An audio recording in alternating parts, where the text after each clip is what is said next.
بسم اللہ الرحمن الرحیم۔ السلام علیکم ورحمۃ اللہ وبرکاتہ۔ عزیز طلباء کرام، امید ہے آپ خیریت سے ہوں گے۔ بسم اللہ الرحمن الرحیم۔ بدایت المجتہد و نہایت المقتصد کا 73 نمبر سبق آج انشاءاللہ العزیز ہم زیر بحث لے کے آئیں گے۔ آج کے سبق کا عنوان کتاب النکاح سے الباب الثانی اور الباب الثانی سے الرکن الثالث اور رکن الثالث کی تفصیل میں سے الفصل السادس، جس کا عنوان اور ٹائٹل جو ہے وہ مانع الجمع کے حوالے سے ہے، اور اسی کے حوالے سے ہمارا گزشتہ سبق بھی تھا۔ آج انشاءاللہ العزیز اس موضوع سے متعلقہ جو ہے وہ دوسرا سبق ہم سیکھنے کی، سمجھنے کی اور جاننے کی کوشش کریں گے۔ دوسرے سبق کے حوالے سے جو ہمارے گزشتہ سبق سے چیزیں رہ چکی اور اسی سے متعلقہ جو مسائل ہیں وہ انشاءاللہ العزیز ہم ذکر کریں گے۔ آج کا سبق شروع کرنے سے قبل گزشتہ سبق کا خلاصہ دہرا دیتے ہیں اور یہ جان لیتے ہیں کہ گزشتہ سبق میں ہم نے کون سی چیزیں سیکھنے کی، سمجھنے کی اور جاننے کی کوشش کی۔ گزشتہ سبق میں ہم نے کتاب النکاح سے الباب الثانی اور الباب الثانی سے الرکن الثالث کی تفصیل میں سے الفصل السادس کی تفصیل، اس میں سے جو مسئلہ ہے موانع جمع کا حکم، یعنی جمع کے جو موانع ہیں، ایسے موانع یا ایسے شرعی ممانعت جس میں جمع کرنا رشتوں کو حرام ہے، اس کے حوالے سے جو تفصیلات ہیں وہ الحمدللہ ہم نے گزشتہ سبق میں جاننے کی کوشش کی۔ آج کے سبق میں انشاءاللہ العزیز جو ہم پڑھیں گے وہ کتاب النکاح باب الثانی رکن الثالث اور رکن الثالث کی تفصیل میں سے الفصل السادس کی تفصیل، اور اس میں سے موانع جمع جو ہیں ان کا حکم، یعنی جو گزشتہ سبق تھا یہ بھی اسی سے متعلقہ ہے۔ اس میں ہم جو پڑھیں گے وہ ہوگا اس مسئلہ کا بقیہ حصہ، یعنی جو پھوپھی اور بھتیجی کے حوالے سے جو ہم نے بات کرنی ہے وہ انشاءاللہ دیکھیں گے، اور اس کے ساتھ ساتھ ذکر کردہ جو مسائل ہیں ان کی امثلہ دیکھیں گے۔ اس باب میں امام رحمہ اللہ نے کچھ چیزیں، مسائل ذکر کیے ہیں اور ان کی امثلہ جو ہیں وہ ہم انشاءاللہ ساتھ دیکھنے کی اور جاننے کی اور سمجھنے کی کوشش کریں گے۔ اور اس کے بعد آج کے سبق میں انشاءاللہ العزیز ہم الفصل السابع جو ہے، یعنی جو 7ویں فصل ہوگی، اس کے حوالے سے بھی ٹائٹل اور عنوان کو دیکھیں گے کہ وہ کس کے متعلقہ ہے۔ آج کے سبق شروع کرتے ہیں۔ سب سے پہلے الرکن الثالث کا تعارف ہے۔ الرکن الثالث جو ہے فی معرفت محل العقد، اس عقد کے محل کے حوالے سے، یعنی عقد نکاح کے محل کے حوالے سے ہے۔ اس حوالے سے یہ بات ہمیشہ ذہن نشین رہنی چاہیے کہ شریعت نے عورت کے حلال ہونے کی 2 شکلیں ہی بتائی ہیں، یا نکاح ہے یا پھر ملک یمین ہے۔ اور نکاح اور ملک یمین چونکہ یہ حلال ہونے کی شکلیں ہیں، لیکن ان 2 صورتوں کے باوجود شریعت نے کچھ رشتے ایسے ہیں جن کو حرام رکھا ہے، ان کے ساتھ جو ہے تعلقات کو قائم کرنا کلی طور پہ شریعت نے حرام رکھا ہے۔ تو اس کے حوالے سے اس فصل میں جو اس سبق میں ہم دیکھ رہے ہیں، تو امام رحمہ اللہ نے اولاً ایسے رشتوں کو 2 قسموں میں تقسیم کیا۔ کچھ وہ رشتے ہیں جو ہمیشہ کے لیے حرام رہتے ہیں جن کو موانع مؤبدہ کا نام دیا۔ کچھ وہ رشتے ہیں جو مختلف حالات میں ان کا حکم مختلف ہوتا ہے، بعض دفعہ وہ حرام ہوتے ہیں لیکن وقت گزرنے کے ساتھ ساتھ پھر وہ جائز ہو جاتے ہیں، تو ان کو موانع غیر مؤبدہ کا نام دیا گیا۔ ان کے حوالے سے ہمارے یہ اسباق چل رہے ہیں، وہی ہم دیکھیں گے۔ سب سے پہلے تو ہم نے موانع مؤبدہ جو ہیں ان کے حوالے سے جاننے کی کوشش کی۔ اس کو امام رحمہ اللہ نے آگے پھر 2 حصوں میں تقسیم کیا تھا۔ نمبر 1 وہ جو متفق علیہ ہیں، نمبر 2 جو مختلف فی ہیں، یعنی متفق علیہ اور مختلف فی مؤبدہ کے حوالے سے۔ اس کے حوالے سے جو ابحاث اور تفصیلات ہیں وہ الحمدللہ ہم پڑھ چکے ہیں۔ اب ہمارا جو سبق ہے وہ ہے مانع الجمع، یعنی وہ ممانعت جو جمع کی وجہ سے لاحق ہوتی ہے، اور یہ ممانعت جو ہے یہ غیر مؤبدہ میں سے ہے، یعنی مؤبدہ کے بعد جو غیر مؤبدہ ہیں ان کا حکم یہی ہوتا ہے کہ یہ حالات و واقعات کے ساتھ ساتھ ان کا حکم بھی بدل جاتا ہے۔ تو اس میں سے ہم جو پڑھ رہے ہیں وہ ہے مانع الجمع۔ اس کے حوالے سے ہمارا دوسرا سبق ہے، آگے ہم اس کی تفصیل دیکھتے ہیں۔ یہ الفصل السادس ہے۔ امام رحمہ اللہ نے اسی رکن کے شروع میں، یعنی الرکن الثالث جو ہے، اس میں ابتدا میں ہی یہ تعارف کرواتے ہوئے کہا تھا کہ اس باب میں ٹوٹل 14 فصول کے تحت ہم بات کریں گے، تو ان فصول کے اعتبار سے یہ ہماری فصل جو ہے یہ الفصل السادس ہے۔ فی فی مانع الجمع، جمع کی ممانت یعنی دو رشتوں کو بیک وقت ایک عقد میں جمع کرنے کی جو ممانت ہے اس کے حوالے سے ہمارا یہ سبق ہے۔ گزشتہ سبق میں ہم نے بات کی تھی کہ کون کون سے رشتے جو ہیں وہ حرام ہیں۔ اس میں بنیادی طور پہ جو ہم نے مسئلہ پڑھا وہ تو یہ تھا کہ وَأَن تَجْمَعُوا بَيْنَ الْأُخْتَيْنِ، کہ اللہ رب العزت نے قرآن مجید میں دو بہنوں کو جمع کرنے کے حوالے سے جو ارشاد فرمایا وہ ہم نے بنیادی طور پہ سمجھنے کی کوشش کی، اور ساتھ ہم نے ایک یہ مسئلہ بھی حل کرنے کی کوشش کی اور اس کے حوالے سے فقہاء کی آراء کو جاننے کی کوشش کی کہ اس آیت کے فوراً بعد جو اگلی آیت ہے جس میں اللہ رب العزت نے ایک عمومی استثناء بیان کیا ہے اور وہ یہ ہے اعوذ باللہ من الشیطان الرجیم کہ الا ما ملکت ایمانکم، اس میں جو ایک عموم پایا جاتا ہے تو کیا اس عموم کے تحت ایک بہن جو ہے اس کو عقد کے ذریعے اور ایک کو مل کے یمین کی شکل میں ان سے تعلقات کو قائم کرنا درست اور جائز ہے کہ نہیں، اس کے حوالے سے جو فقہاء کی آراء ہے وہ ہم نے دیکھا۔ اور اس کے بعد جو ہم نے دوسرا مسئلہ شروع کیا تھا اور جسے ہم نے پڑھنا تھا وہ یہ تھا کہ رسول اللہ صلی اللہ علیہ وسلم کی اس حدیث کی وجہ سے تمام فقہاء کا اس بات پہ اتفاق ہے کہ لا یجمع بین المرأة وخالتها، عورت اور اس کی خالہ کو ایک رشتے میں جمع نہیں کیا جائے گا۔ اس کے حوالے سے جو تفصیلات ہیں وہ انشاءاللہ آج ہم دیکھیں گے۔ تو امام رحمہ اللہ اس کے بارے میں لکھتے ہیں واتفقوا، اور فقہاء کا اتفاق ہے علی اس بات پہ کہ ان الامۃ ہا ہنا، بے شک پھوپھی، ہا ہنا یہاں سے جو اماں سے مراد امت جو اس سے مراد ہے ہی کل انثی، ہر وہ عورت ہر وہ مؤنث، ہی اخت لذکر لہ، وہ بہن ہو لہو اس کی، لذکر لہو اس مرد کی اس مذکر کی، علیہ ولادت جس کے ساتھ آپ کا تعلق ولادت کی وجہ سے ہے، اما بنفسی یا تو بذات خود ہو، و اما بواسطۃ ذکر آخر یا پھر کسی اور مذکر کے ذریعے اس کے ساتھ تعلق ہو، تو اس کی جو بہن ہے وہ آپ کی پھوپھی ہے۔ اس میں یہ سمجھ لیجیے بنفسی ہی سے مراد باپ ہے، یعنی بنفسی جو ہمارا تعلق ہے وہ ہمارے بابا جان کے ساتھ ہوتا ہے، بابا کی جو بہن ہے ان کی اخت ہے تو وہ ہماری پھوپھی ہے، لیکن وہ جن کے ساتھ ہمارا تعلق واسطے کے ساتھ ہوتا ہے وہ ہمارے دادا جان ہیں، باپ کے باپ، ان سے تعلق ہمارا باپ کے ذریعے ہے تو یہ واسطہ آ گیا، تو جو ہمارے باپ کی بہن ہے وہ بھی اس میں شامل ہے اور جو ہمارے دادا کی بہن ہے وہ بھی اس میں شامل ہے، ہمارے پردادا کی جو بہن ہے وہ بھی اس میں شامل ہے، اور اس سے اوپر جتنے بھی ایسے آباء و اجداد میں چلتے جائیں گے تو اس میں یہ رشتہ شامل ہوتا جائے گا۔ کل انثی سے مراد اوپر تک جو مکمل لڑی چلتی ہے وہ ساری کے ساری اس میں شامل ہے۔ وَأَنَّ الْخَالَةَ، اور بے شک خالہ جو ہے ہِیَ کُلُّ انثی، یہ وہ مؤنث ہے، ہِیَ اخت لکل انثی، جو بہن ہے ہر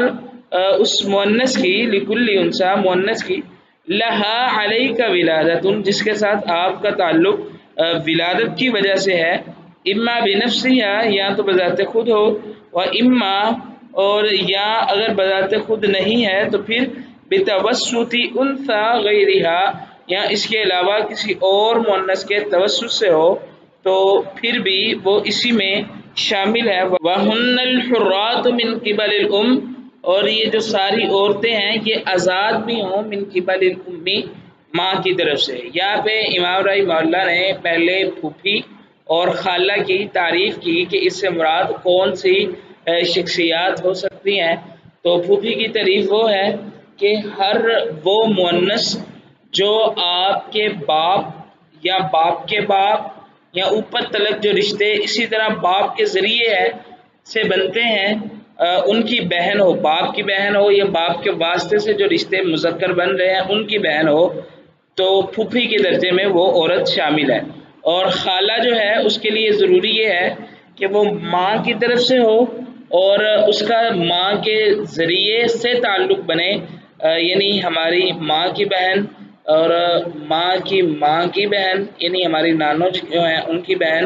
یا جو بڑ نانی ہے ان کی بہن، یہ رشتے جو ہیں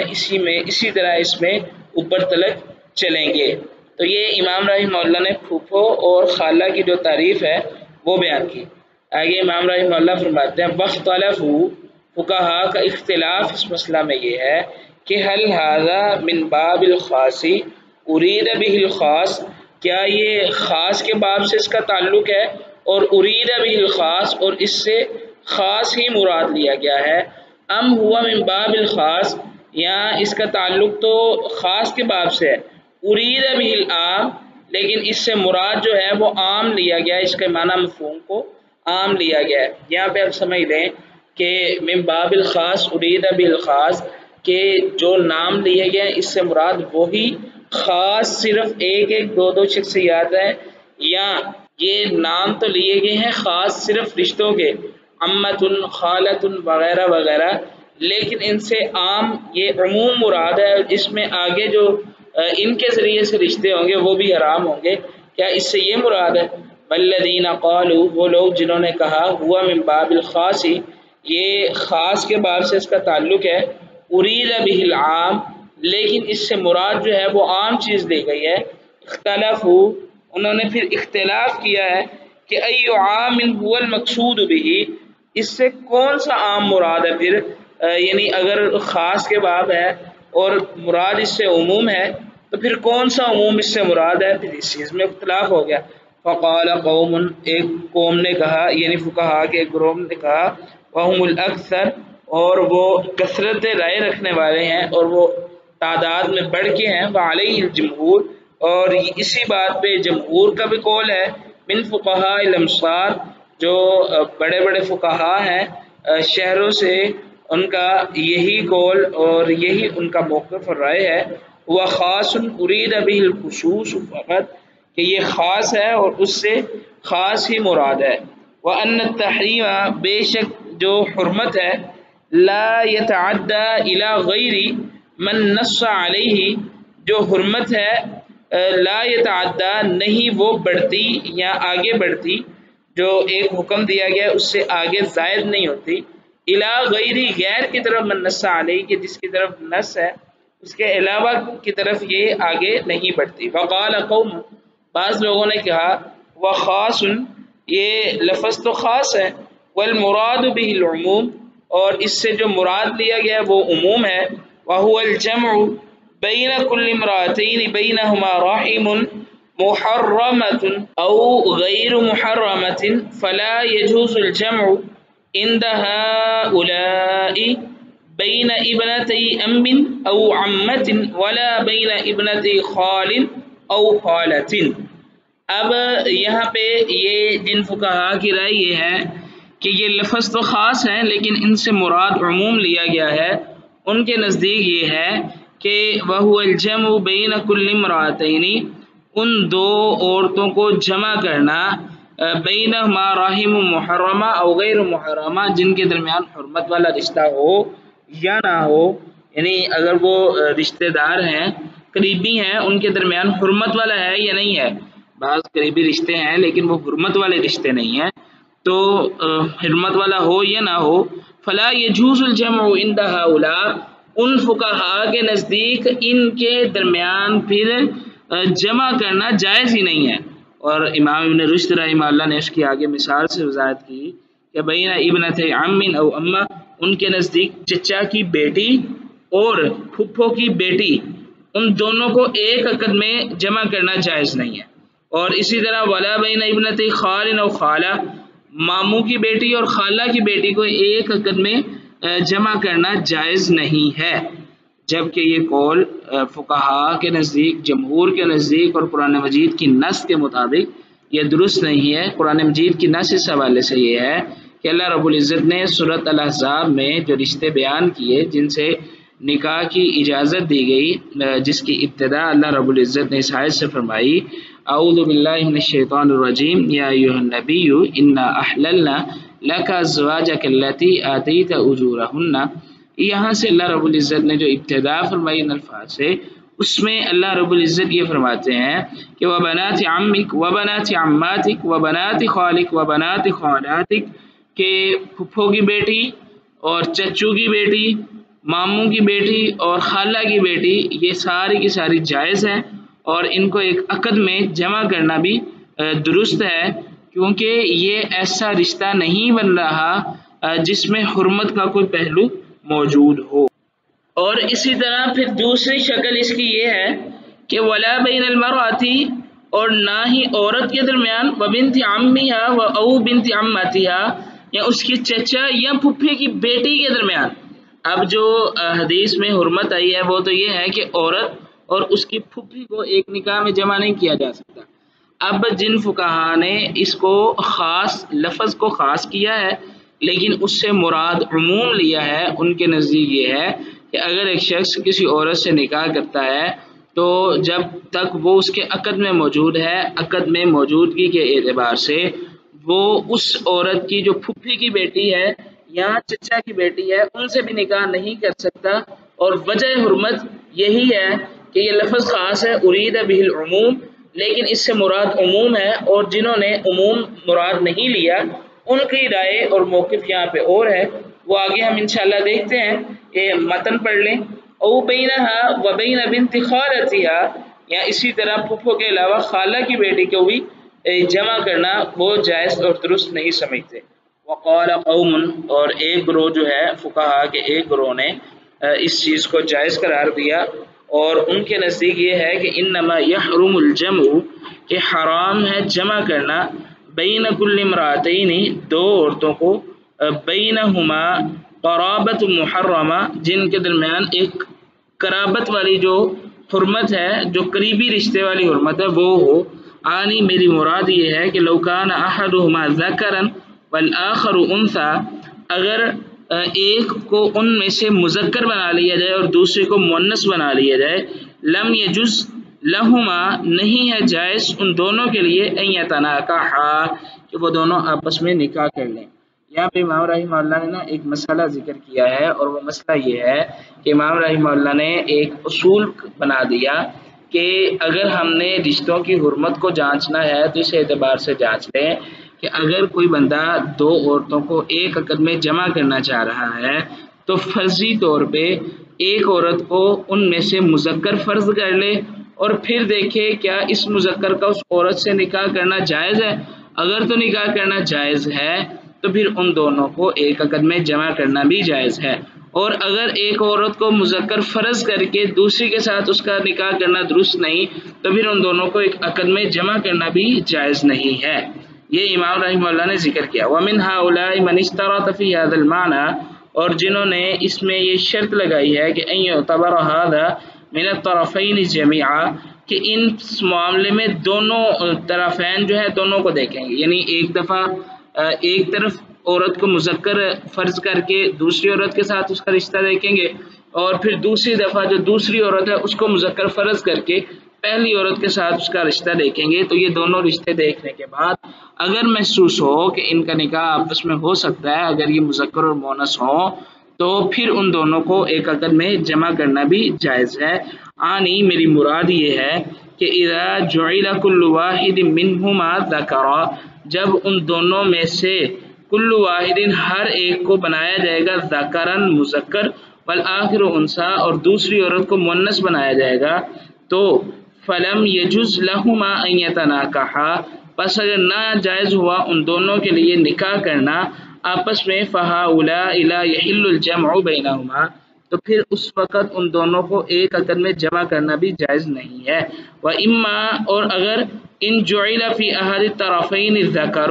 اگر ایک طرف سے عورت کو مذکر بنایا جائے تو یحرم التزویج، تو اس وقت یہ نکاح اس کا حرام ہو جائے، ولم، اور نہ یحرم حرام ہو، من الطرف الآخر، دوسری طرف سے، فإن الجمع یجوز، تو اس وقت جمع کرنا جائز ہے، کالحال فی الجمع بین الامرأة الرجل وابنته من غیرها، جیسے کہ جمع کرنا ایک عورت کو بین امرأة الرجل، ایک آدمی کی بیوی کو، وہ متلقہ ہو یا متوفی عنہا جو ہے اس کی بیوی ہو، وابنته من غیرها، اور اسی مرد کی بیٹی کو جو اس کے علاوہ کسی اور بیوی سے ہے۔ اب یہاں پہ اس مسئلے کو ذرا پھر واضح سمجھ لیں کہ امام رحمہ اللہ فرماتے ہیں جب طرفین میں دونوں عورتوں میں سے ایک کو مذکر بنایا جائے اور دوسری کو مؤنث فرض کیا جائے، یعنی ایک عورت کو مذکر فرض کیا دوسری کو مؤنث، ان دونوں کا آپس میں نکاح کرنا جائز نہیں ہے۔ اب جو دوسری طرف والی جسے پہلے مؤنث بنایا گیا تھا اس کو اب مذکر فرض کر لیں، اور جس کو مذکر بنایا تھا اس کو مؤنث فرض کر لیں۔ اب اگر رشتہ دیکھیں تو ان کا نکاح کرنا جائز ہے۔ ایسی شکل میں امام رحمہ اللہ فرماتے ہیں کہ ان کو ایک رشتے میں جمع کرنا جائز ہے، اور ساتھ اس کی مثال یہ دی کہ کل حالف الجمع بین امرأۃ الرجل وابنتہ من غیرہا، ایک آدمی ہے اس نے دو بیویوں سے شادی کی، ایک آدمی نے دو بیویوں سے شادی کی اور اس کی پہلی بیوی جو ہے اس سے کوئی اولاد نہیں، اور جو دوسری بیوی ہے اس سے اولاد ہو گئی۔ اس تک آپ کو امید ہے سمجھ آ گئی ہوگی۔ آدمی نے دو بیویوں سے شادی کی، ایک پہلی بیوی سے اولاد نہیں ہے اور دوسری بیوی سے اولاد ہے۔ اب آدمی نے پہلا جو بیوی ہے اس کو طلاق دے دی یا آدمی فوت ہو گیا۔ اب ایک شخص ہے اس نے اس عورت سے نکاح کر لیا جو اس کی پہلی بیوی تھی۔ اب نکاح کرنے کے بعد اس نے ارادہ کیا کہ میں اسی آدمی کی جو دوسری بیوی سے بیٹی ہے اس سے نکاح کر لوں، یعنی اسی آدمی کی بناتی ہی اسی آدمی کی بیٹی من غیرہا جو اس کی دوسری بیوی سے ہے۔ فَإِنَّهُ إِنْ وَضَعْنَا الْبِنْتَ، امام رحمہ اللہ فرماتے ہیں اگر ہم بیٹی کو جو دوسری بیوی سے اس کی بیٹی ہے اس کو ذکرن مذکر شمار کریں یا فرض کر لیں تو لم یحل النکاح، تو اس وقت حلال نہیں ہوگا نکاح کرنا اس کا، نکاح المرأہ اس عورت سے منہ اس کے ساتھ، لأنہ زوج ابیہ، کیونکہ یہ اس کے باپ کی بیوی ہے۔ اب مثال کے طور پہ اس کی جو دوسری بیوی سے بیٹی ہے ہم نے اس کو مذکر فرض کر لیا،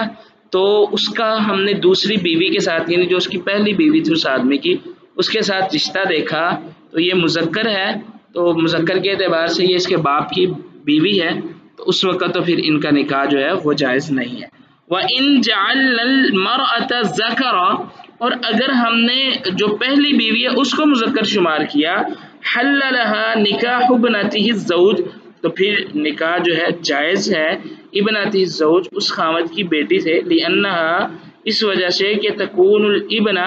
الاجنبی، وہ جو بیٹی ہے وہ تو ایک اجنبی شخص کی بیٹی ہے۔ وهذا القانون الذی، اور یہ وہ قانون ہے، هو الذی اختارہ اصحاب مالک، جس کو اصحاب مالکیہ جو ہیں انہوں نے اختیار کیا ہے۔ وَأُولَئِکَ، اور یہ جو یہ قانون پیچھے مثال بیان کی اس کو کچھ فقہاء ایسے ہیں جو اس کو منع کرتے ہیں اور جو اس کی مخالفت میں ہیں۔ یہ اولئک کے ساتھ جن کی طرف اشارہ کیا گیا وہ امام حسن بصری ہے، ابن ابی لیلہ ہیں، امام مکحول ہیں اور دیگر فقہاء بھی ان کے ساتھ شامل ہیں۔ امام رحمہ اللہ نے اولئک کے ساتھ ان کی طرف اشارہ کیا اور کہتے ہیں کہ یمنعون الجمع بین زوج الرجل، وہ منع کرتے ہیں الجمع بین زوج الرجل و ابنتہ من غیرہا، کہ ایک ہی مرد کی بیوی کو اور اسی شخص کی بیٹی کو جو اس عورت کے علاوہ کسی اور عورت سے ہو، ان دونوں کو آپس میں جمع کرنا جو ہے وہ جائز نہیں سمجھتے۔ عزیز طلباء کرام، یہ جو دو مسئلے بیان ہوئے ہیں ان دونوں کی مثالیں جو ہیں وہ سمجھ لیں ذرا، یہ اسکرین پہ آپ کے سامنے لکھا ہوا موجود ہے، اس سے امید ہے آپ اچھے طریقے سے سمجھ لیں گے۔ یہ میں پڑھ بھی دیتا ہوں۔ یہ پہلا مسئلہ ہے اور یہ ہے کہ ایک شخص ایک عورت اور اس کی پھوپھی کو ایک عقد میں جمع نہیں کر سکتا۔ یہ تو حدیث واضح اور کلیئر کٹ ہے، کیونکہ اگر اس عورت کو مرد اور پھوپھی کو عورت تصور کیا جائے، یعنی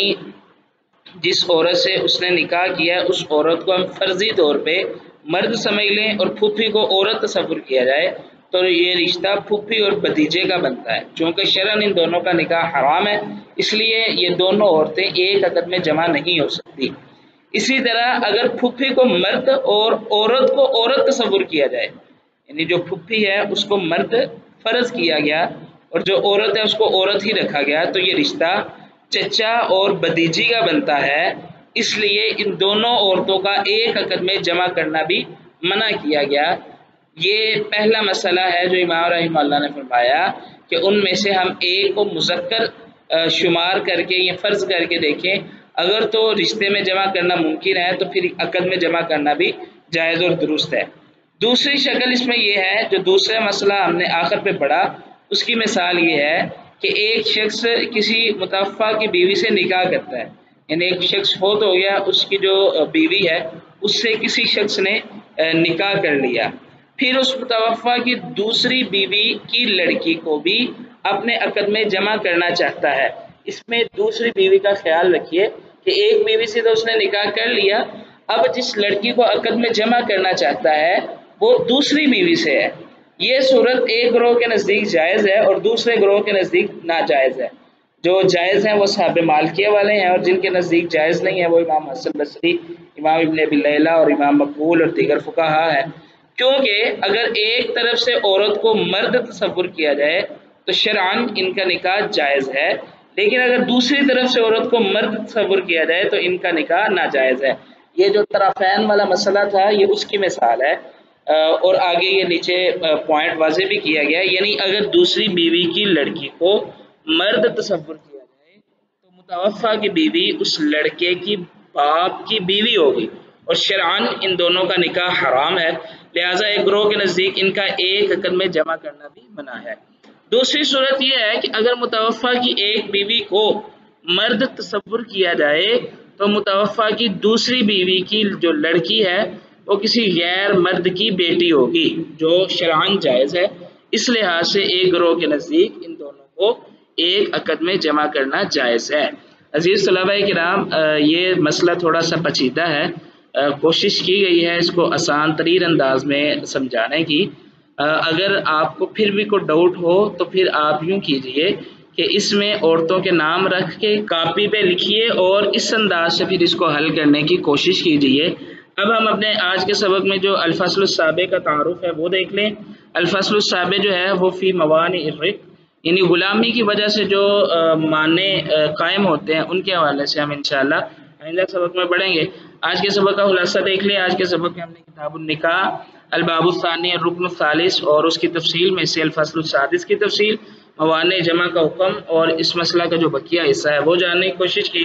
ذکر کردہ مسائل کی امثلہ جو ہیں وہ بھی ہم نے دیکھی، اور اس کے ساتھ ساتھ الفصل السابع کا تعارف بھی دیکھا۔ اگلے سبق میں انشاءاللہ العزیز کتاب النکاح سے الباب الثانی، اس سے الرکن الثالث، الرکن الثالث کی تفصیل سے الفصل السابع کی تفصیل، اور اس میں غلامی سے قائم ہونے والی حرمت جو ہے اس کا کیا حکم ہے، اس کے متعلق انشاءاللہ تفصیل دیکھیں گے۔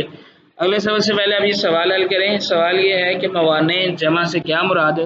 اس کے متعلق جو فقہا کا اختلاف، سبب اختلاف وغیرہ ہے اس کو جمع کر کے حل کرنے کی کوشش کریں۔ تب تک کے لیے اللہ حافظ، اپنا خیال رکھیے گا۔